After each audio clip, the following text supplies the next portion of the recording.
The following guideline is also very important.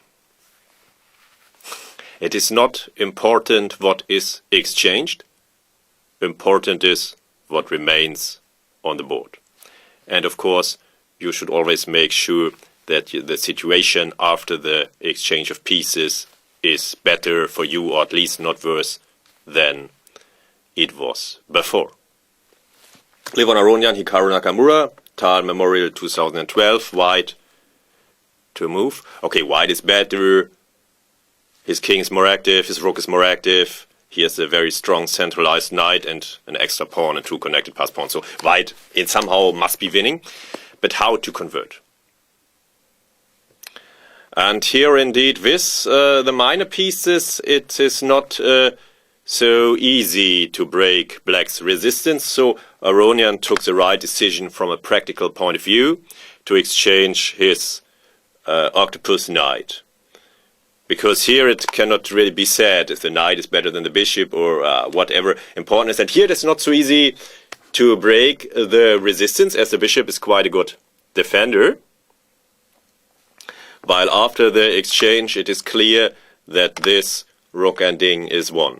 Okay, rook endings have a large drawish tendency, but two connected pass pawns are usually extremely strong, especially if they cannot be blockaded, if they are mobile. Then they usually win. And this is no exception, especially as white's king is more active than black's. Now, this is the main point, of course.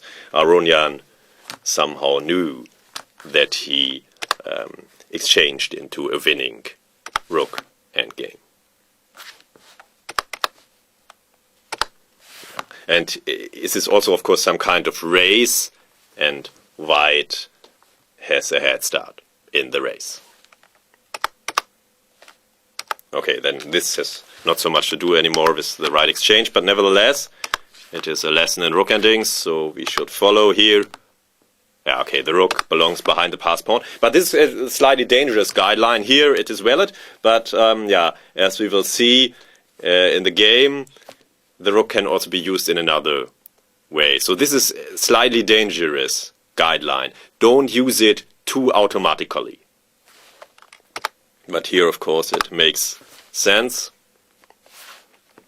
Yeah, after king f7, white would advance with all his forces, and here the rook is really well placed. But only one reason is that it is behind the pass pawn. Another reason is that it is now used in its full strength in both directions, and this is often really, really good. To use the full potential of the pieces, if possible.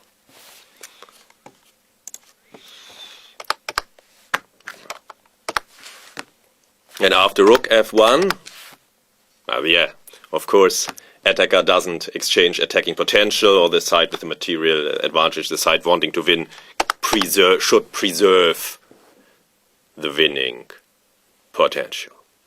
This is very important.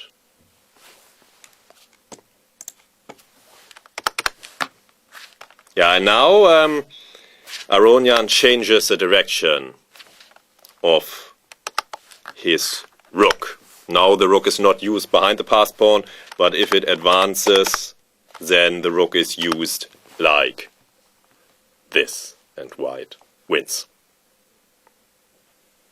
Yeah, black's rook is, of course, very badly placed here. If it could move away with check, then it would be okay, but like this, it is really badly placed. Yeah, so now it is over. Aronian shows very good technique here.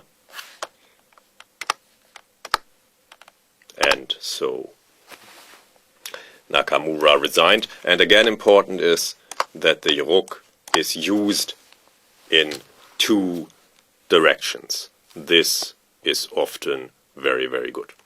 So the guideline I want to emphasize here is important is not what is exchanged. Important is what remains on the board.